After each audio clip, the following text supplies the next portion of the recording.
हुआ? मौत को इतना नजदीक देखने से पांव कांपने लगे।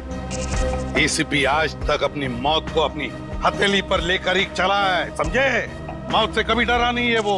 इतनी बड़ी बड़ी बातें हैं, अब बातों का वक्त नहीं है, अब एक्शन का वक्त है। कूदो एसीपी, छलांग लगाओ। 1 मिनट, लेकिन तुम पर कैसे विश्वास कर सकता हूं कि मेरे कूदने के बाद तुम इन तीनों को छोड़ दोगे? तुम्हारे पास और कोई चारा भी नहीं। कूदो एसीपी।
ये शो देखते वक्त तो पेट के दर्द की दवा साथ में रखनी चाहिए।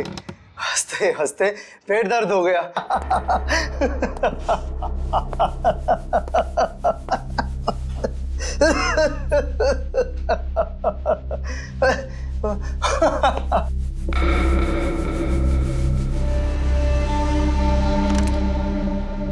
कौन है ये? प्रमोद कौन है ये? बहुत खुशकिस्मत हो तुम। मौत से कुछ पल पहले इतनी हंसी और इतनी खुशी हर किसी को नसीब नहीं होती। कौन हो तुम? अंदर कैसे आए? मौत को अंदर आने के लिए किसी न्योते की जरूरत नहीं पड़ती है।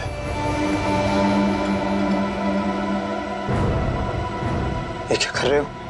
मैंने क्या बिगाड़ा तुम्हारा? तो रुक जरा, पुलिस को। Happy birthday Tarika. Thank you Shreya. Thank you. Many happy returns of the day. Thank you Siddharth. बहुत खूबसूरत फूल है। श्रेया की चॉइस है। हाँ वो तो है, श्रेया की चॉइस तो कभी गलत हो ही नहीं सकती। हाय सिद्धार्थ। हेलो। हाय श्रेया। हाय पूर्वी। काफी देर कर दी आने में। थोड़ा ट्रैफिक मिल गया रास्ते में। अरे फ्रेडी सर, ये गपागप खा रहे हो? आप तो बोल रहे थे डाइटिंग कर रहे हो। डाइटिंग ही तो कर रहा हूँ। इसके पहले तो मैं 5-5 प्लेटें एक साथ खा जाता था। क्या बात कर रहे हो? हमारे प्लान पे तो पानी फिर गया अभिजीत। अरे ऐसे कैसे? कुछ ना कुछ तो करूंगा मैं। कैसे? हृदय, हाँ उस कमरे में तुम्हारा कोई वेट कर रहा है। मेरा वेट कर रहा है? हाँ। कौन? तुम जाओ तो सही। अरे जाओ।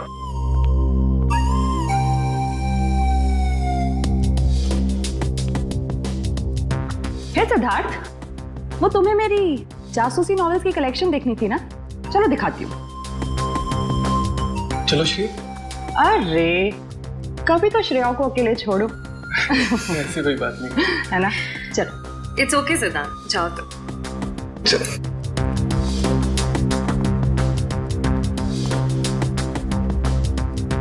अरे श्रेया तुम यहाँ, वहाँ कमरे में कोई तुम्हारा वेट कर रहा है। कौन? अरे जाओ देखो तो सही। अरे सर।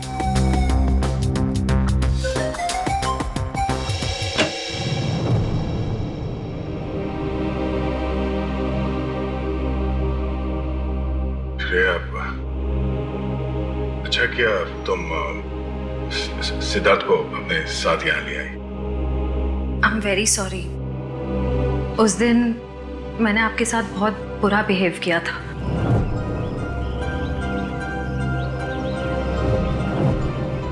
छोड़ो ना, मैं भूल गया हूं, तुम भी भूल जाओ। काश भूल पाना इतना आसान होता। जिंदगी कितनी सिंपल हो जाती ना। श्रेया, ये यादें ही तो है जो उदास दिलों को जिंदगी जीने का हौसला देती है। अगर यादें ही ना हो तो जिंदगी कितनी बोरिंग हो जाएगी। तो क्या तुमने सिद्धार्थ से शादी करने का फैसला कर लिया? मेरा दिल कुछ और कह रहा है, दिमाग कुछ और।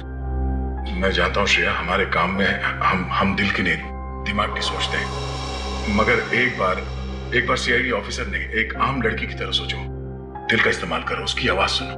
मेरे दिल में तो एक ही इंसान का नाम गूंजता रहता है और वो नाम है श्रेया। सिद्धार्थ। सिद्धार्थ प्लीज, सिद्धार्थ मेरी बात तो सुनो प्लीज। अब सुनने को बाकी क्या रह गया? पूरी हकीकत मैंने अपनी आंखों से देख ली। तुम दया से प्यार करती हो ना?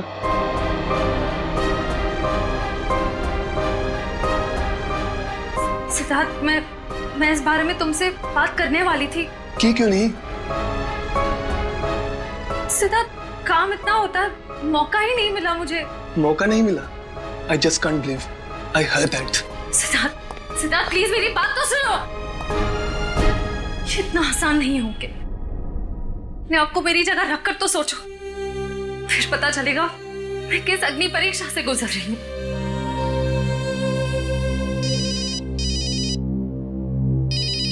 हेलो, कौन?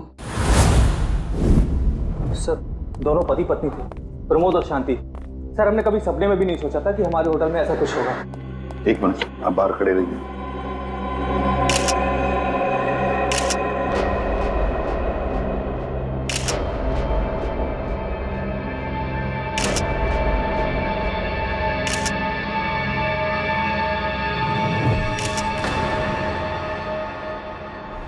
माय गॉड, दोनों की लाशें ऐसी इस अवस्था में।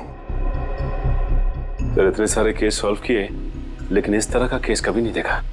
सर, लगता है ये दोनों खूनी से विनती कर रहे थे कि वो इन्हें छोड़ दे, मगर खूनी ने जरा भी दया नहीं दिखाई। नहीं फ्रेडी, लगता है खूनी ने पहले इन दोनों को मारा और फिर यहाँ लाकर बिठा दिया, हाथ पैर बांध दिए। जिस तरह से इन दोनों को बिठाया कुर्सी में, लगता है खूनी हमसे कुछ कहना चाहता है। ये देखो, कम से कम 6-7 वार तो किए इस बेचारी पर। ऐसे इतनी बेरहमी से मारा है जैसे ये खूनी कोई सिर फिरा हो या फिर बदले की आग में ये सब किया है उसने। My God. सर, इस प्रमोद की पीठ पे भी वार किया गया है।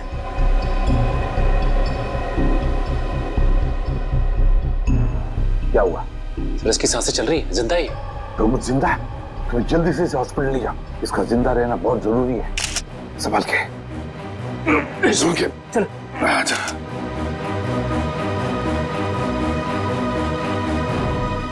एक बात बताओ, ये खूनी अंदर आया कैसे? किसी ने देखा कैसे? नहीं सर, ये सब रात में हुआ सर, और रात के वक्त इसकी ड्यूटी रहती है सर, इससे पूछिए आप। कैसे हुआ ये सब? सर, कुछ देर के लिए मेरी आंख लग गई थी रिसेप्शन डेस्क के ऊपर। तुम्हें शर्म नहीं आती ये कहते हुए कि तुम्हारी आंख लगी थी ड्यूटी पर? Sorry sir. एक बात बताओ, ये दोनों प्रमोद और शांति कब से रह रहे तुम्हारी होटल में? सर, पिछले 6 दिनों से रह रहे थे और आगे भी 1 महीने रहने का प्लान था सर। क्यों, कुछ बताया इन्होंने? सर, प्रमोद जी की नई नौकरी लगी थी, नासिक से इस शहर में नए आए थे, उन्हें अपना घर नहीं मिला, इसीलिए होटल में रह रहे थे सर। ठीक है, जाओ। पंच, प्रमोद और शांति, इन दोनों की पूरी जानकारी चाहिए मुझे।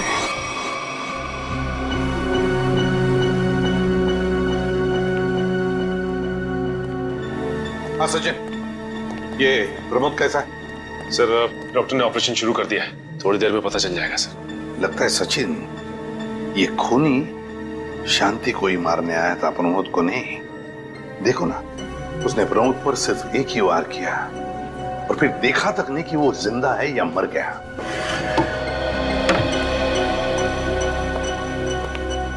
डॉक्टर साहब, कैसा है प्रमोद? हमने प्रमोद को बचा तो लिया है, मगर मगर क्या? वो कोमा में चले गए हैं। कोमा में? लेकिन डॉक्टर साहब, प्रमोद को होश तो आ जाएगा ना? हम तो अपनी तरफ से पूरी कोशिश करेंगे, मगर कुछ कहा नहीं जा सकता। Thank you. कुछ भी हो, प्रमोद होश में आना ही चाहिए। खूनी को सिर्फ प्रमोद ने ही देखा है। डॉक्टर साहब, शांति की लाश से कुछ पता चला? दया, मौत की वजह तो तुम लोगों को क्राइम स्पॉट पे ही पता चल गई होगी। पेट पर चाकू के इतने सारे घाव हैं, उसी की वजह से मौत हो गई बेचारे की। हाँ, वो तो हमें पता चल गया था। उसके अलावा कुछ और? हाँ, एक खास बात। 2 महीने पहले इसका किडनी का ऑपरेशन हुआ था। ये देखो, इसमें फोटो है। किडनी का ऑपरेशन? वंश, पता करो शहर के किस हॉस्पिटल में शांति के किडनी का ऑपरेशन हुआ था। और सर, वो क्राइम सीन पे जो खून मिला था वो शांति और प्रमोद का ही है। खूनी ने खून करने से पहले एक एक कदम फूंक फूंक कर रखा है। हाँ, काफी प्लानिंग की है खूनी ने इस जुर्म को अंजाम देने के लिए। उसे पता था कि ये प्रमोद ऑफिस से कितने बजे वापस आता है, और वो होटल के कमरे में पहुंच गया जब दोनों मौजूद थे। पर सर, अगर उसका मकसद शांति को ही मारना था तो वो तो प्रमोद के आने से पहले ही जुर्म को अंजाम देकर वहां से फरार हो सकता था। हाँ, ये बात तो है। मुझे लगता है खूनी ने प्रमोद के ऊपर सिर्फ एक ही बार वार किया, और वो इसलिए क्योंकि वो चाहता था कि वो कोमा में पहुंच जाए और जिंदा लाश बन जाए। सर, लगता है ये खूनी कोई एक्सपर्ट है जो अच्छी तरह से जानता था कि वार कहाँ पे करना है। सर, वो एक्सपर्ट नहीं, मुझे तो सरफिरा लगता है। वरना मारने के बाद इन्हें प्रार्थना की पोजीशन में क्यों बैठा था? कोई तो गहरा कारण है सबके पीछे जो इस खूनी के अतीत से जुड़ा हुआ है। क्या प्रमोद की बीवी का खून हो गया और प्रमोद कोमा में है? जी हाँ। खैर, अब ये बताइए कि पिछले कुछ दिनों से प्रमोद का स्वभाव कैसा था? क्या वो डरा डरा रहता था या कुछ और अजीब बात? नहीं, ऐसा तो कुछ नहीं था। पर हाँ सर, मैंने उनको काम में बहुत सारी गलतियां करते देखा। साफ साफ बताइए, प्रमोद किस तरह की गलतियां कर रहा था? बेसिक अकाउंटिंग की गलतियां। मुझे तो हैरानी हो रही थी कि इतने काबिल और इतने क्वालिफाइड इंसान ऐसे बच्चों वाली गलतियां कैसे कर सकता है कोई। वो तो अच्छा हुआ कि मैंने उनकी गलती देख ली, वरना पूरी अकाउंट शीट खराब हो जाती। सर, मुझे तो लगता है उन्हें काम आता ही नहीं था। ऐसा कैसे हो सकता है? वो जिस कंपनी से आए थे वो तो बहुत बड़ी कंपनी थी, और कोई भी बड़ी कंपनी किसी ऐसे आदमी को अपने यहाँ नौकरी पर क्यों रखेगी जिसे उसका काम ही नहीं आता हो? अब तो इस प्रमोद की सारी कुंडली निकालनी पड़ेगी। तो पति पत्नी प्रमोद और शांति एक नंबर के धोखेबाज थे। इनके सारे सर्टिफिकेट्स और डॉक्यूमेंट्स नकली हैं। स्कूल और कॉलेज हर जगह के। ऐसी क्या वजह हो सकती है जिस वजह से 420 करके ये उस फाइनेंस कंपनी में काम कर रहा था? ये इस प्रमोद को वहाँ काम करके क्या फायदा हो सकता है? इस सवाल का जवाब तो उसी वजह से जुड़ा है निखिल, जिसकी वजह से इस प्रमोद की हत्या की गई। पर वजह जो भी हो, उस वजह का पता तो सीआईडी निकाल ही लेगी। लेकिन सर, हो सकता है इन दोनों का नाम भी नकली हो सकता है। ऐसा भी हो सकता है कि ये दोनों असली प्रमोद और शांति हो ही ना, बल्कि कोई बहरूपिये हों जिन्होंने उन दोनों की जगह ले ली हो सकता है। एक सेकंड। हेलो, हाँ बोल रहा हूँ। हाँ, कौन सा hospital? Okay, thank you so much. क्या हुआ निखिल? हमारा अंदाजा सही निकला। 2 महीने पहले पुणे की मोती हॉस्पिटल में इस प्रमोद की पत्नी का एक ऑपरेशन हुआ था। वहाँ प्रमोद की पत्नी का नाम शांति नहीं बल्कि विनीता लिखा हुआ है। विनीता? मोती हॉस्पिटल, पुणे।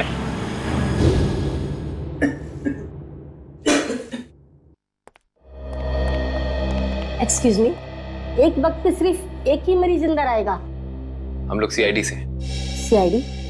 मगर यहाँ मुजरिम कौन है? इसी की तलाश है हमें। एक्चुअली आपके हॉस्पिटल में 2 महीने पहले एक ऑपरेशन हुआ था, उसी के बारे में कुछ जानकारी चाहिए हमें। किसका ऑपरेशन? ये दोनों आपकी हॉस्पिटल में आए थे? ये तो मिसेस विनीता कुमार हैं। हाँ, मिसेस विनीता कुमार। और ये इनके पति, इनकी मौत हो गई? जी हाँ, विनीता कुमार का खून हो चुका है और उनके पति प्रमोद अब कोमा में है। डॉक्टर, ये बताइए कि मिसेस विनीता कुमार ने किडनी का ऑपरेशन कराया था ना? जी हाँ। हम उसके मेडिकल रिपोर्ट्स देख सकते हैं? यहाँ पे तो पति का नाम त्रिलोक कुमार लिखा है। मतलब त्रिलोक बन गया प्रमोद और विनीता बन गई शांति। इस पेपर में उनके घर का एड्रेस लिखा हुआ है। चल के पता करें, शायद कुछ पता चल जाए। नहीं निखिल, कोई फायदा नहीं होगा। इनकी पहचानों की तरह इनका एड्रेस भी नकली होगा, देखना। हाँ, हमने इन्हें ऑपरेशन के कुछ रिपोर्ट्स कोरियर की थी, मगर वो कोरियर वापस आ गए थे।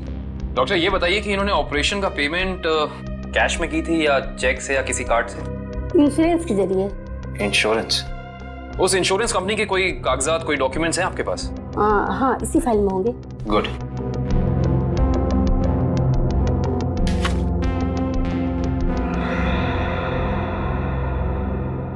बिज हेल्थ इंश्योरेंस। अंकित, सभी अकाउंट्स और सभी खाते अच्छी तरह से बंद हो जाने चाहिए। कल शाम 5 बजे तक ऑडिटर आ जाएगा। हो जाएगा सर। कभी सपने में भी नहीं सोचा था कि हमारी कंपनी का अंत इतना बुरा होगा। ये किस अंत की बात कर रहे हैं आप लोग? जरा विस्तार से समझाइए। अगर आप अपने पैसे वापस लेने आए हैं तो भूल जाइए, क्योंकि जब तक अदालत अपना फैसला नहीं सुना देती तब तक हम किसी के रुपए वापस नहीं कर पाएंगे। पैसे वापस लेने नहीं, इंसाफ करने आए हैं। हम लोग सीआईडी से हैं। ओह, तो हमारी शिकायत सीआईडी वालों तक भी पहुंच गई है। शिकायत? ऐसा क्या कर दिया आपकी इस कंपनी ने? हमारी कंपनी ने नहीं, उस त्रिलोक ने आसमान की तरफ प्रगति करती हुई हमारी कंपनी के नाम को रातों रात मिट्टी में मिला दिया और हमें दिवालिया कर दिया उसने। त्रिलोक? एक सेकंड, आप इस त्रिलोक की बात तो नहीं कर रहे? हाँ हाँ, यही तो है वो। पर इसे क्या हुआ? किसी ने इसकी जान लेने की कोशिश की है। फिलहाल ये कोमा में। ये तो होना ही था, इतने लोगों को जो धोखा दिया इसने। किस धोखे की बात कर रहे हैं? हमारी कंपनी के क्लाइंट्स को झूठे सपने दिखाकर कहा कि सबके पैसे एक ही महीने में 2 गुना कर दूंगा, पर सबके पैसे बटोरकर 9 तो 11 हो गया वो। और क्लाइंट हमारी कंपनी से पैसे वापस मांग रहे हैं। बैंकक्रप्ट हो गया। इतने सालों से कंपनी की बनी बनाई इज्जत मिट्टी में मिल गई। खोए हुए पैसे और खोई हुई इज्जत तो फिर से कमाई जा सकती है, पर खोई हुई जान तो वापस नहीं आ सकती ना। क्या त्रिलोक ने किसी की जान भी ली है? हाँ, हमारी कंपनी के सीईओ अनुज जी, जो कि सदमे को बर्दाश्त नहीं कर पाए और दिल का दौरा पड़ने से उनकी मौत हो गई। कहीं ये सारा हमला अनुज जी का कोई करीबी तो नहीं कर रहा है? अनुज जी की मौत का बदला लेने के लिए? हो सकता है। अनुज जी के परिवार में कौन कौन है? उनकी पत्नी सुधा, जो कि अभी सदमे में है, और उनका बेटा विक्की। विक्की? इस विक्की का फोन नंबर दीजिए जरा। विक्की के फोन का सिग्नल यहीं आसपास बता रहा है। हो गई। अच्छा, अभी भी मागाधीर रोड की तरफ मुड़ा है। मागाधीर?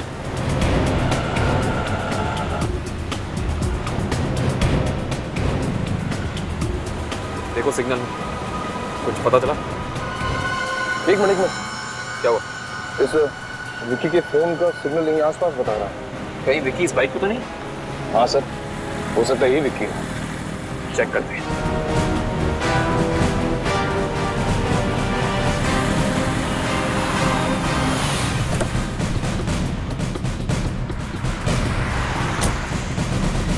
सुनो भाई साहब, तुम ही विक्की हो?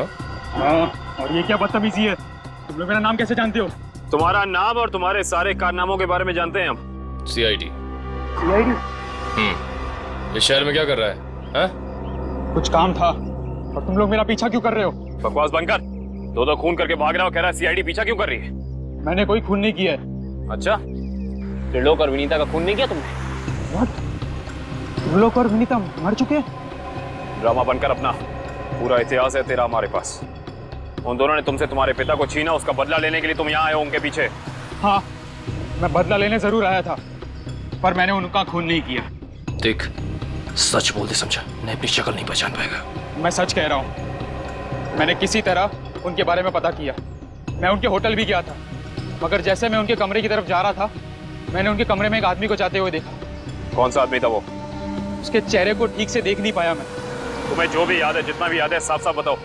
कद लगभग 6 फीट, ओवरकोट पहना हुआ था उसने, और उसके बाल लंबे थे यहाँ तक। हाँ, और उसने एलिगेटर शूज पहने हुए थे। Alligator shoes? हेलो, एक और खून?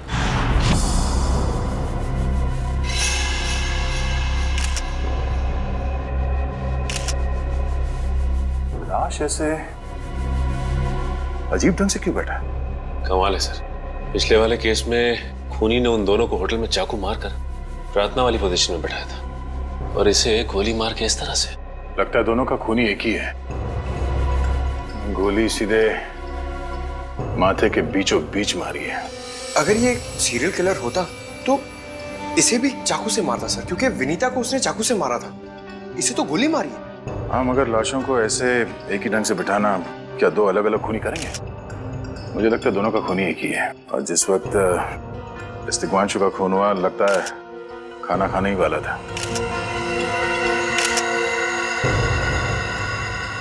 तो यहाँ पे दूसरी प्लेट भी पड़ी है। कहीं ऐसा तो नहीं कि ये तिग्मांशु की बीवी के लिए थी? मैम सब तो एक हफ्ते के लिए गाँव गई हुई है, एक हफ्ते के बाद लौटेगी। तो क्या घर में कोई और आदमी था जिसके लिए तिग्मांशु ने एक और प्लेट में खाना डाला? नहीं साहब। अच्छा, जब तुम घर वापस आए उस वक्त ये दरवाजा खुला था या बंद था? नहीं साहब, बंद था। तो फिर तुम घर के अंदर कैसे आए? साहब ने एक चाबी मेरे पास भी दे रखी है। तो जो कोई भी था, ऐसा लगता है कि तिग्मांशु उस आदमी को जानता था। एक काम करो सचिन, पंकज, घर की अच्छी तरह से तलाशी लो, देखो कुछ मिलता है क्या।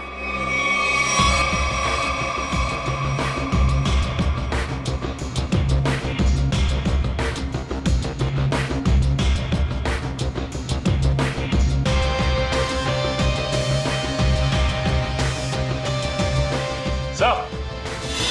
हाँ सचिन। हाँ सचिन। ये देखिए सर, यहाँ से शीशा निकाला गया है, चिटकनी खोली गई है और यहाँ से बाहर जाने का रास्ता भी है। मतलब कोई अंदर यहाँ इस खिड़की से आया था?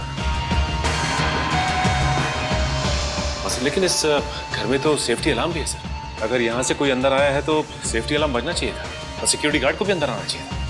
अब इसका जवाब तो सिक्योरिटी गार्ड ही देगा।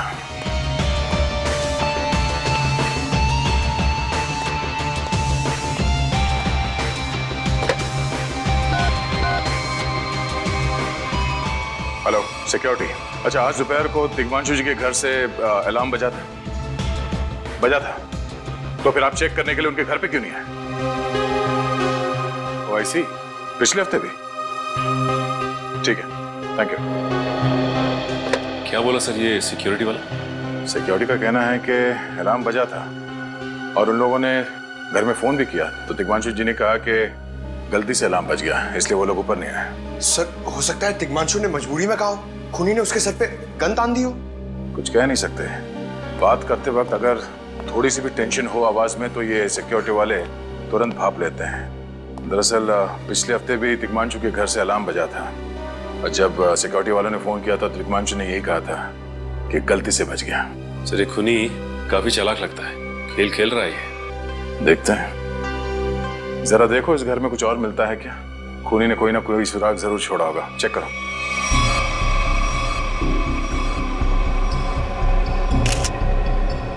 सर एक मिनट सर।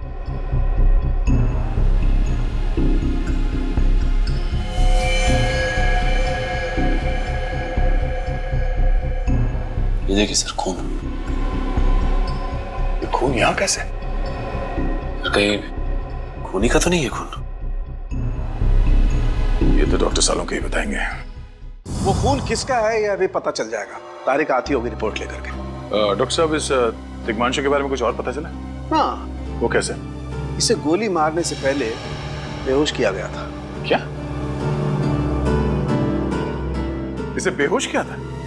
इसके खून में मुझे एक खास किस्म की दवाई के अंश मिले जो अक्सर इंसान को बेहोश करने के लिए दी जाती है, और वो दवाई इसे इंजेक्शन के जरिए दी गई थी। ये देखो। सर, बहुत ही अजीब बात है। अगर खूनी इसे मारना चाहता था तो सीधा गोली मारकर इसका काम तमाम कर सकता था। फिर ये जहर की दवाई क्यों दी होगी? और सर एक और बात पता चली, तिग्मांशु जिस हालात में हमें मरा हुआ मिला था वो एंशिएंट कल्चर के हिसाब से प्रार्थना करने की पोजीशन, खाना खाने से पहले। तो फिर तो शांति और तिग्मांशु दोनों का खूनी एक ही आदमी है। ये खूनी के लिए ये हत्याएं जुर्म नहीं, एक जश्न है। इसलिए उसने टेबल पे ये प्लेटें सजाई, उसमें खाना रखा, एक अपने लिए और एक तिग्मांशु के लिए। और सर, तिग्मांशु को प्रार्थना की पोजीशन में बैठा के उसने गोली मार दी। सर, मैंने कहा था ना, ये खूनी एकदम सरफिरा है सर। हाँ सर, लगता है ये खूनी अपने आप को बहुत शक्तिशाली महसूस करता है। जिस वक्त इन सब की गर्दनें झुकी होती हैं उसके सामने, उसे आनंद आता है। नहीं सचिन, खूनी का मकसद लोगों को अपने सामने झुकाना नहीं, बल्कि अपने लिए प्रार्थना करवाना था। क्या मतलब? ये रही उस खून की रिपोर्ट। ये खून ना ही तिग्मांशु का है और ना ही उसके घर वालों का। ये खून उस खूनी का ही है। खूनी का? मगर वहां तो हाथापाई के कोई निशान नहीं मिले। और उस जगह को देख के ऐसा लगा भी नहीं कि तिग्मांशु ने सेल्फ डिफेंस में खूनी के ऊपर हमला किया होगा। वो इसलिए दया क्योंकि ये खून खूनी ने अपने मुंह से थूका था। हमें इसके खून में से इसके सलाइवा के कुछ अंश भी मिले। उसकी तबीयत खराब है क्या? हाँ, वो बीमार है। उसके खून में एथिमोलाइसिन नाम की दवाई का अंश मिले हैं और उसका कीमोथेरेपी हुआ था। इसका मतलब उसे कैंसर है, ब्रेन का कैंसर, लास्ट स्टेज का ब्रेन कैंसर। इसीलिए वो लोगों से अपने लिए प्रार्थना करवा रहा है ताकि उसकी बीमारी ठीक हो जाए। हमारे क्रिमिनल डेटाबेस में चेक करो, पता करो ये कोई पुराना पापी तो नहीं है। नहीं सर, उस खूनी का हमारे क्रिमिनल डेटाबेस में कोई रिकॉर्ड नहीं है। कोई इतिहास नहीं है? नहीं सर। सर, तिग्मांशु की पूरी कुंडली निकाल के लाओ सर। प्रमोद की तरह इसकी पहचान भी नकली है। व्हाट?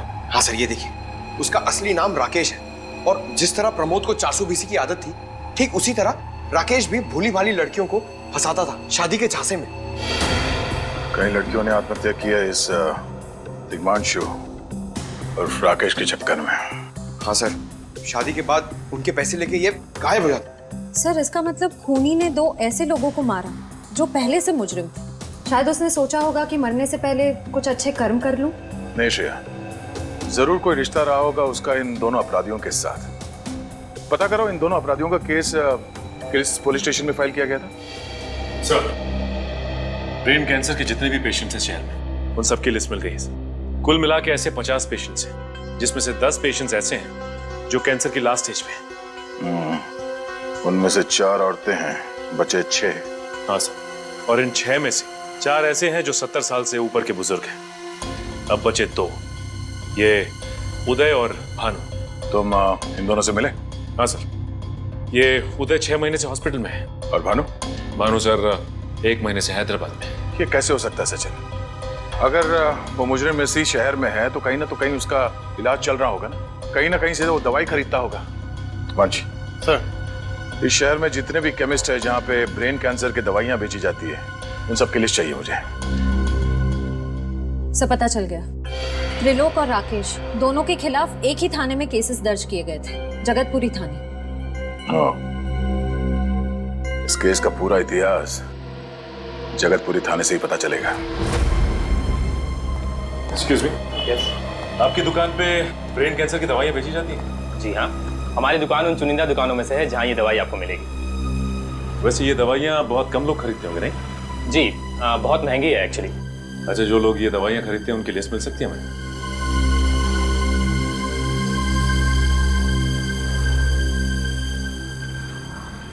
ये रही वो लिस्ट।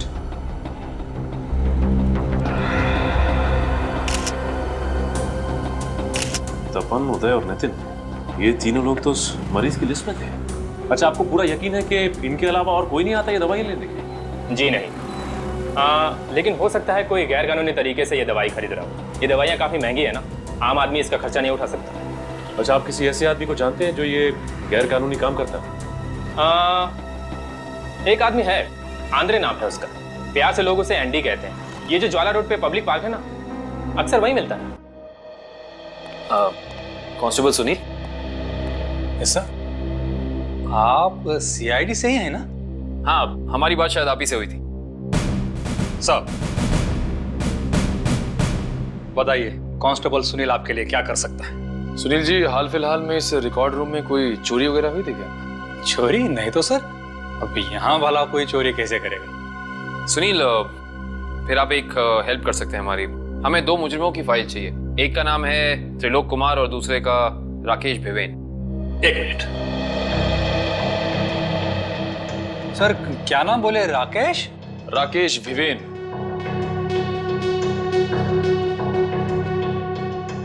कमाल है, इसकी फाइल तो है नहीं यहाँ। अच्छा, वो दूसरा नाम क्या बोले? त्रिलोक? त्रिलोक कुमार। इसकी भी नहीं है?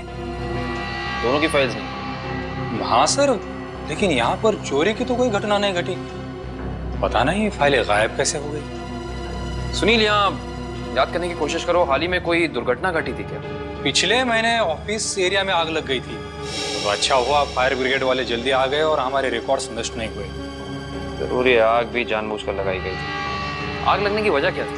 वो बताया गया कि मेन स्विच बोर्ड के अंदर शॉर्ट सर्किट हुआ था। कोई इलेक्ट्रिशियन भी आया था काम करने के लिए। जरूर वहीं छेड़छाड़ की गई है। उस इलेक्ट्रिशियन का कोई आता, कोई पता, कोई कांटेक्ट है? दूसरे कांस्टेबल के पास था, लेकिन वो तो रिटायर होके गांव चले गए। हाँ, कोई बात नहीं। सुनील, एक काम करिए, आप चेक करके बताइए कि और किन किन मुजरिमों की फाइल्स यहाँ से गायब हुई हैं। Okay sir. पता तो चले आखिर अगला शिकार है कौन इस अनोखे खूनी का। ये ले पैसे। अरे ये दवाइयाँ तो असली है ना। अरे अंकल जी, ये जो शक की बीमारी है ना, कैंसर से भी ज्यादा खतरनाक है। अगर आपको यकीन नहीं है कि ये दवाई असली है या नहीं, तो खुद जाकर दुकान से क्यों नहीं खरीद लेते? अरे तुम तो बुरा मान गए, मैं तो बस ऐसे ही पूछ रहा था, मेरा मतलब वो नहीं। जानते हो, इस तरह से दवाइयाँ बेचना और खरीदना दोनों गैर कानूनी है। बाकी तुम्हारा कोई फायदा नहीं है।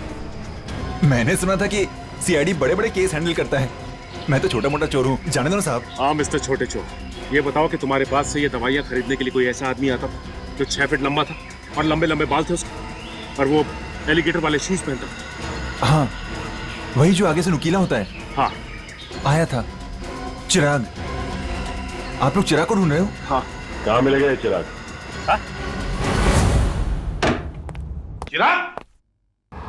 लगता है चिराग घर पर नहीं है। कमरे अच्छी तरह से चेक करो, देखो कुछ मिलता है क्या। पंकज, कंप्यूटर चेक करो।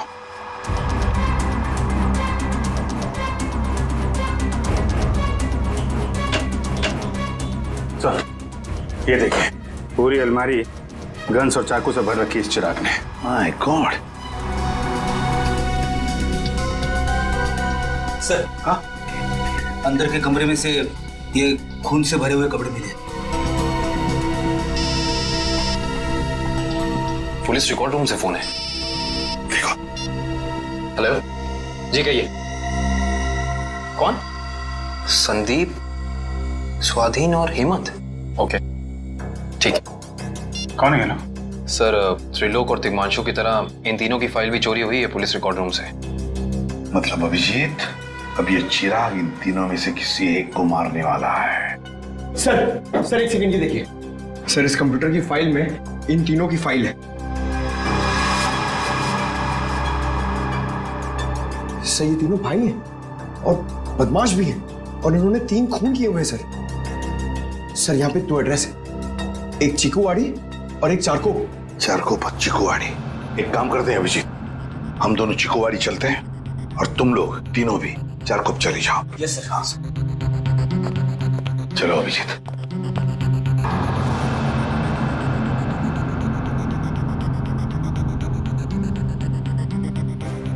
क्या हुआ सर? अभिजीत, ये पेन, ये मेरा पेन है अभिजीत। आपका पेन? यहाँ पे कैसे सर? ये पेन मैंने जग्गा को दिया था, जग्गा को। जग्गा सर? वो आपका खबरी? हाँ अभिजीत, मेरा खबरी। मगर जग्गा तो मर चुका है सर। हाँ अभिजीत, तो मर चुका है, लेकिन जिस खून में तलाशी करने में मदद की थी जग्गा ने हमारी, उस वक्त वो खून भी इसी तरह हो रहे जैसे आज हो रहे हैं। खून करने के बाद लोगों को प्रार्थना की पोजीशन में रखा जाता है। चलते हैं सर। नहीं अभिजीत, क्योंकि अभिजीत जिस तरह से वो खून किए जा रहा है, लगता है मुझे संदेशा भेज रहा है, मुझे मिलना चाहता है अकेले में।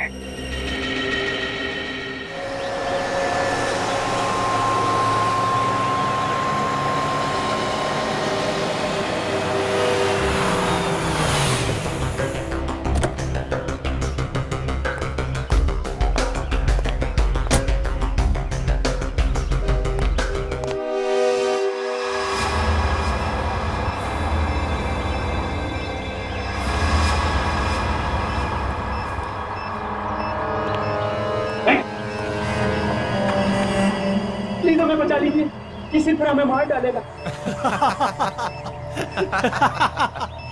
घबराओ मत, मैं इसे भी प्रद्युम्न हूं, कुछ नहीं होने दूंगा तुम्हें। इनकी बातों को ज्यादा सीरियसली मत लेना, इन्हें तो झूठे वादे करने की आदत है, और इतनी बड़ी बड़ी बातें करने से पहले एसीपी जरा मेरा इंतजाम तो देख लो। बस रिमोट के इस बटन को दबाना है और ये तीनों हमेशा के लिए बूम, धरती से गायब। क्यों कर रहे हो तुम ये? क्या गलत कर रहा हूँ? हाँ बोलो। पर ये तीनों तो वैसे भी कानून से भागे हुए अपराधी है ना, तो इन्हें मारकर क्या गलत कर रहा हूँ मैं? इन्हें सजा देने का हक तुम्हारा नहीं, सिर्फ कानून का हक ही है। बस यही तो प्रॉब्लम है। जब तक तुम कानून में हो कुछ नहीं हो सकता। क्या क्या चाहते हो तुम मुझसे? पहले अपनी ये गन मुझे दो। एसीपी, मुझे अपनी गन दो, वरना मैं ये रिमोट दबा दूंगा। एसीपी, मैं 3 तक गिनूंगा। 1 2 3। नहीं,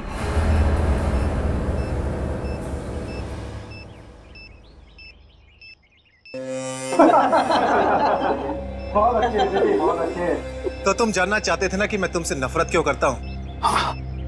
जग्गा खबरी का नाम ध्यान है? याद है मुझे। मैं उन्हीं का बेटा हूँ। पता चल चुका था मुझे। एसीपी, तुमने मेरे पिताजी से वादा किया था ना कि तुम उनका बाल भी बाका नहीं होने दोगे। फिर क्यों नहीं बचा सके उन्हें? बोलो। देखो चिराग, तुम्हारे पिताजी की मौत का बोझ आज भी मेरे दिल पर है। बंद करो ये तुम्हारा नाटक। उस वक्त कहाँ थे तुम जब मेरे पिताजी की मौत के बाद मैं और मेरी माँ दर दर की ठोकरें खा रही थी? खाने के पैसे तक नहीं थे हमारे पास। तो तुम मेरे पास चले आते, मैं कुछ मदद कर सकता था तुम्हारी। क्या कर लेते तुम? हाँ, सिवाय झूठे वादों के। तुम्हें पता है एसीपी, मुझे कैंसर है, आखिरी स्टेज। और ये इसीलिए क्योंकि मेरी माँ के पास पैसे नहीं थे मेरे इलाज के लिए। मैं तुम्हारा दुख समझ सकता हूँ चिराग, तुम्हारी तकलीफ समझ सकता हूँ, मगर इन तीनों ने क्या बिगाड़ा है तुम्हारा? तुम इन तीनों की जान बचाना चाहते हो? हाँ। तो तुम्हें अपनी बलि देनी होगी। क्या मतलब? मतलब तुम इस बिल्डिंग से छलांग लगानी होगी ताकि फिर कोई जग्गा खबरी सीआईडी का शिकार ना बने।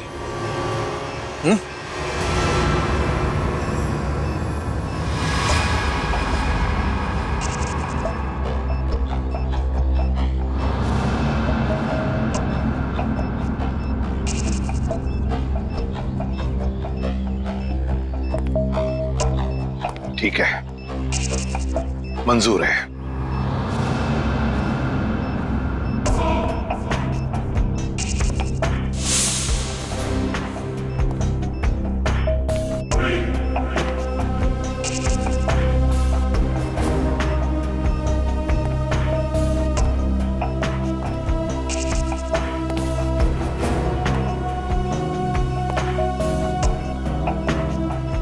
चढ़ो एसीपी, चढ़ो।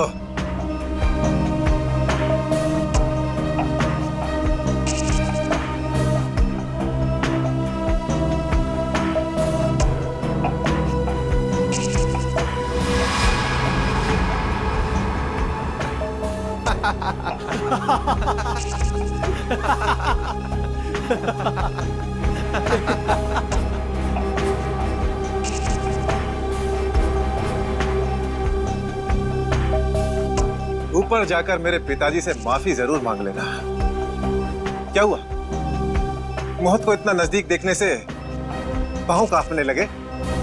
एसीपी आज तक अपनी मौत को अपनी हथेली पर लेकर ही चला है, समझे? मौत से कभी डरा नहीं है वो। इतनी बड़ी बड़ी बातें, अब बातों का वक्त नहीं है, अब एक्शन का वक्त है। कूदो एसीपी, छलांग लगाओ और अपनी ये बेहतरीन जिंदगी को अलविदा कह दो। चलो। 1 मिनट, मैं जरूर कूदूंगा, लेकिन तुम पर कैसे विश्वास कर सकता हूं कि मेरे कूदने के बाद तुम इन तीनों को छोड़ दोगे? तुम्हारे पास और कोई चारा भी नहीं है। कूदो एसीपी, वरना मैं इस रिमोट का बटन दबा दूंगा।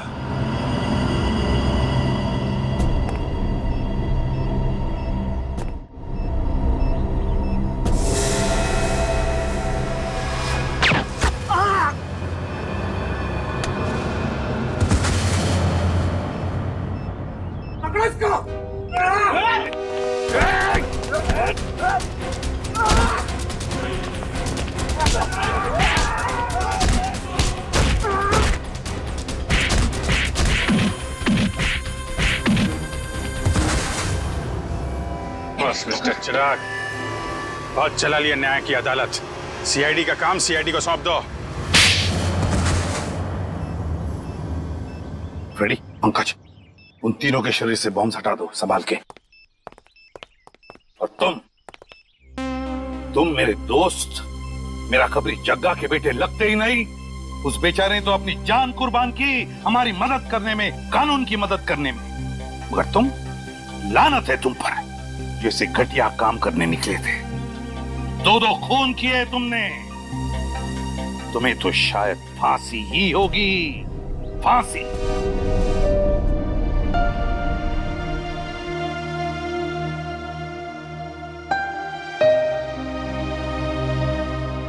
बड़े बुजुर्ग कह गए कि अगर कोई चिंता सताए तो उस चिंता को अपने कलेजे के अंदर अंगार बनने नहीं देना चाहिए। कलेजा जल जाता है। मुझे कोई चिंता नहीं सता रही है। In fact I think I am the luckiest girl in the world right now. CID में सब मेरे काम से खुश हैं। मेरे पास तुम दोनों जैसे दोस्त हैं। मेरी शादी होने वाली है। एक लड़की को और क्या चाहिए होता है? शायद प्यार। प्यार भी तो है ना मेरे पास। मम्मी पापा का प्यार, दोस्तों का प्यार और सिद्धार्थ का प्यार। जुबान की बात दिल से मेल नहीं खा रही है श्रेया। मतलब ये कि दिल की बात जुबान पे लाने का वक्त आ गया है श्रेया। वो श्रेया कहाँ गई? हाँ, जो अपने सारे डिसीजंस खुद लेती थी, जिससे पता था कि उसको अपनी जिंदगी में क्या चाहिए। हाँ श्रेया, अब वक्त आ गया है। तुम्हें किसी एक को चुनना ही होगा। और अगर तुमने एक स्ट्रॉन्ग डिसीजन नहीं लिया ना, तो उसका असर तुम्हारी जिंदगी पर नहीं, बाकी 2 जिंदगियों पर भी पड़ेगा। मैं क्या डिसीजन लूं? किसे चुनूं? उस इंसान को जिसे मैं बहुत प्यार करती हूँ, पर उन्होंने कभी अपने प्यार का इजहार नहीं किया। या शायद वो मुझसे प्यार करते ही नहीं। या फिर उस इंसान को जो मुझसे बहुत प्यार करता है, मुझे पलकों पर बैठा कर रखता है। मगर यहाँ पे इम्पोर्टेंट सवाल ये है कि तुम किससे प्यार करती हो? नहीं तारिका, यहाँ ये बात इम्पोर्टेंट है कि अब मैं पीछे नहीं हट सकती। मेरे किसी भी डिसीजन से ना सिर्फ सिद्धार्थ को, बल्कि उसकी और मेरी फैमिली को बहुत दुख होगा। बच्चों जैसी बातें मत करो श्रेया। हर माँ बाप चाहते हैं कि उनके बच्चे को जिंदगी की हर खुशी मिले। तुम सिद्धार्थ के साथ खुश नहीं रह पाई तो क्या अंकल आंटी खुश रह पाएंगे? और अगर तुम खुश नहीं रही तो क्या सिद्धार्थ खुश रह पाएगा? तुम्हारा एक कदम श्रेया बहुत सारी जिंदगियों को अफेक्ट करेगा। तुम बस दिल से काम लो। देखो, दिल हमेशा सही रास्ता दिखाता है।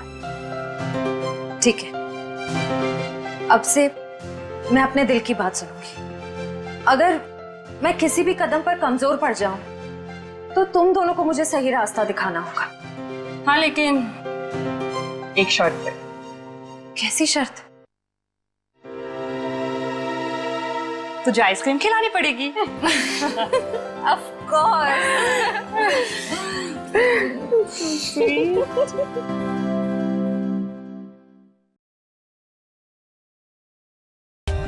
For more updates, subscribe to our channel, click the show links and enjoy watching the videos.